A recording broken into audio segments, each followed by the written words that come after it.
Moi. Haluaisin yllättää. Hei. Tämä tässä on Nestori. Me ollaan menossa naimisiin. Mitä me voidaan tehdä? Teette 100 litraa sahtia.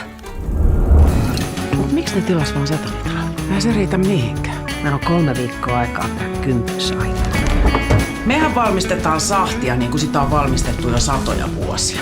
Välineet on parantunut, mutta itse sahti on sama, jota on juotu jo keskiajalla. Pääsisikö sitä maistamaan? Mulla on tuolla autossa pari kanisteria. Mä voisin ottaa kans.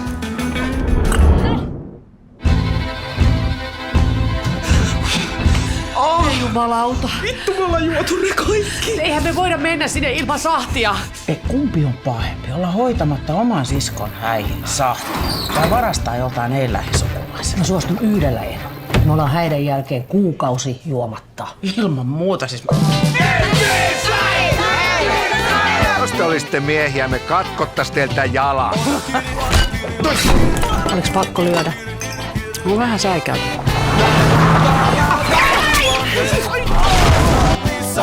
Korkki menee kiinni, mutta ei ihan vielä. Kuka vie ja mitä tässä? Sovitaanko, ettei enää ajeta kännissä? Jolla ei ole ihan pakko. Levottomat